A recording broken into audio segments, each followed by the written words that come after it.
Friends, കയ്യിലിരിക്കുന്ന ഈ colourful item എന്താണെന്ന് മനസ്സിലായോ? മുളക് ഉണങ്ങിയതാണ്. പഴുത്ത മുളകും പച്ചമുളകും എല്ലാം കൂടെ ഉണങ്ങിയപ്പോൾ ആ കളറായി. നമുക്ക് പച്ചക്കറി കടയിൽ നിന്ന് കുറച്ച് വാടിപ്പോയ പച്ചമുളക് കിട്ടി. ഒരു 10-12 കിലോ ഉണ്ടായിരുന്നു. 150 രൂപയായുള്ളൂ. അപ്പോൾ അവർക്ക് വേണ്ട, അവർ കളയാൻ വേണ്ടി വെച്ചാണ്. അപ്പോൾ വേണമെങ്കിൽ കൊണ്ടുപോക്കുമെന്ന് പറഞ്ഞു. അപ്പോൾ നമ്മൾ മേടിച്ചുകൊണ്ട് വന്നു. ചെറിയ പൈസ കിട്ടിയോണ്ട് മേടിച്ചിട്ട് വന്നു.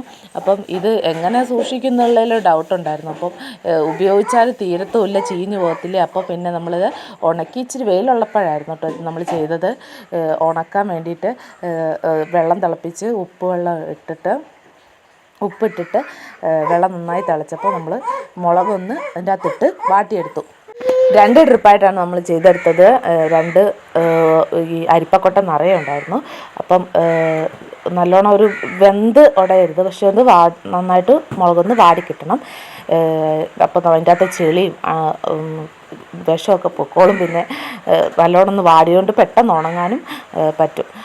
അങ്ങനെ നമ്മൾ വെയിലത്തിട്ട് 3 ദിവസം ഉണക്കിയെടുത്തിട്ടാണ്, 3-4 ദിവസം എടുത്തു, നന്നായിട്ട് ഉണക്കിയെടുത്തു. എന്നിട്ടാണ് നമുക്ക് ഈ ഒരു പരുവത്തിൽ കിട്ടിയത്. ഇത് നമുക്ക് സാധാരണ തോരൻ വെക്കുമ്പോഴും എല്ലാത്തിലും മുളക് എന്തിനൊക്കെ ഉപയോഗിക്കുമോ അതുപോലെയൊക്കെ നമുക്ക് യൂസ് ചെയ്യാൻ പറ്റും. ഒന്നുകൂടെ ഒരു കളർഫുള്ളും കൂടെ തോന്നുന്നുണ്ടല്ലേ. നമ്മൾ നന്നായിട്ടൊരു കവറിൽ കെട്ടി എടുത്തു വെച്ചാൽ മതി. നോർമൽ എല്ലാ കാര്യത്തിനും മുളക് ഉപയോഗിക്കുന്ന പോലെ എടുത്തിടാം. കുറച്ചുകൂടെ എരിവ് കൂടുതലാണെന്നാണ് എനിക്ക് നോർമലി തോന്നിയത്. വീഡിയോ ഇഷ്ടപ്പെട്ടാൽ ലൈക്ക് ചെയ്യണം, സബ്സ്ക്രൈബ് ചെയ്യണം. Thank you for watching. By.